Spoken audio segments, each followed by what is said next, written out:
into details because it might just be confusing.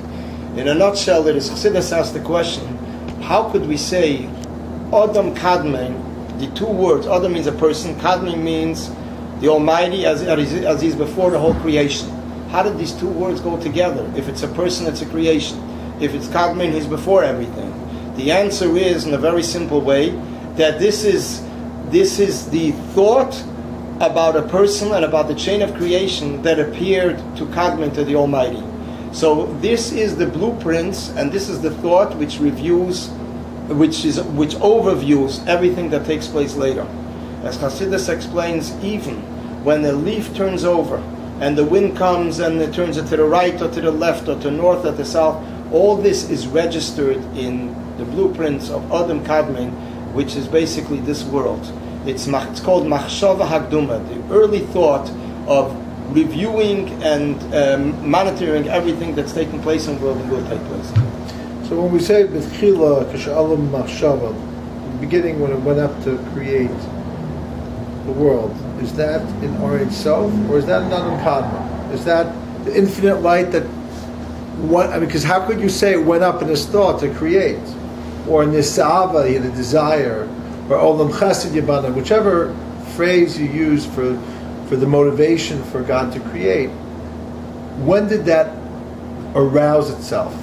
In Or itself, Shalafnei Tzimtzum, or in Adam Kadmon, when there's already a shaychus, there's some connection, there's the envisioning of the universe, so to speak. In general, based on the Zayar that you quoted earlier, Harman of the Malkok Glifu, that he had a will to desire. I mean, everything started right in the beginning. This brought about the Tzimtzum and everything that came after that. It is only that he is relating to world and overviewing everything. So that's basically Ak, which are the blueprints of world. But as Chassidus explains, the will to create, for example, Chassidus brings a very interesting example. A person who has a desire to have a house. Why does a person have that desire? Because the Talmud says, and a person feels it instinctively, without a house, they're not a person. I'm not talking about owning a house. A house, that a person should have a house where to be, a roof over the head. So Chassidus brings from the Talmud, and there's different versions. Kol Adam she'ein li karka, ein li Adam. A person doesn't have land, not a person. A person doesn't have a house, there's two versions, is not a person. So therefore, when the Almighty wanted a dwelling place in world, it is basically a desire, a very deep-rooted desire, the same way that we understand in regards to us. And it's hard to understand in regards to the Almighty because what is He missing? On the other hand, together with that, He wants us to do service to Him. He wants us to fulfill His commandments. And as the Shalah asks the question, Klum Chaser Mebeis HaMelech, what is He lacking that He needs us to do? But this is how He Himself limited Himself to a certain extent that He should appreciate what we're doing. So this is considered a tzimtzum also, a restriction. By giving us the mitzvahs and reacting to our mitzvahs as the Eibush is pleased when we fulfill the commandments, this is already a restriction for Him. But this is what He chose. We have, thank you, Rabbi Selzny, we have in the sphere, in the Olamos, we have this idea, if you're paying attention when you're studying, I have allergies, I'm sorry, I just feel like I'm going to sneeze, but I'll try not to hit you. You have shield, the Iron Dome. I don't know if Israel could defend itself against me when I sneeze and stuff flies, but chas v'shalom. But David Shweki will, because he'll give me a tissue. So we have in the story of Jacob, when he marries Rachel and Leah, Bilhah and Zilpah, he has a father-in-law hard to do business with. So they start negotiating about which sheep of the flock will be his. So there's terminology there that describe the speckled and spotted and splayed sheep. The words that the Kabbalah takes out of those terms are akudim, nekudim, and berudim. 3 terms for. I'm not going to make it. I know it's late. I'm not going to make you get to explain each one of these until everybody gets 100 on the test. But you have these olamos, these again, And I want to say something that I find interesting. Why do we need all these worlds?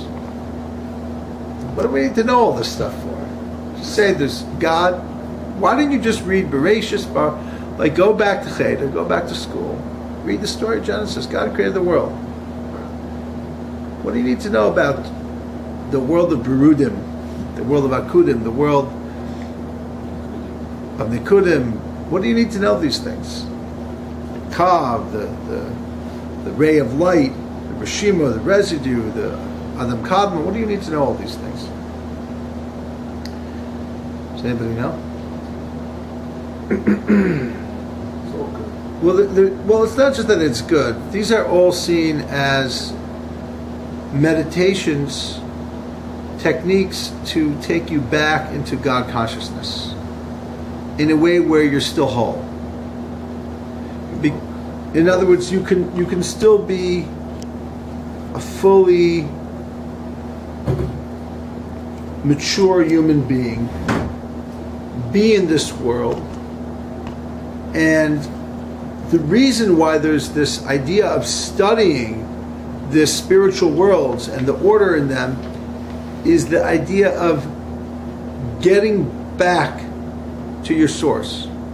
Menachem Kalish said, on a scientific level, scientists are saying they're discovering everything, not everything, but so much about the world's history.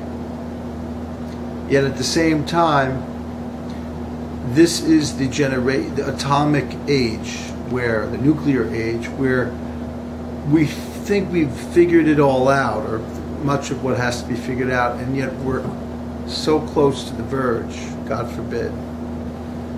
This knowledge, the purpose of this knowledge, is to reacquaint ourselves with the mystery of the oneness of God.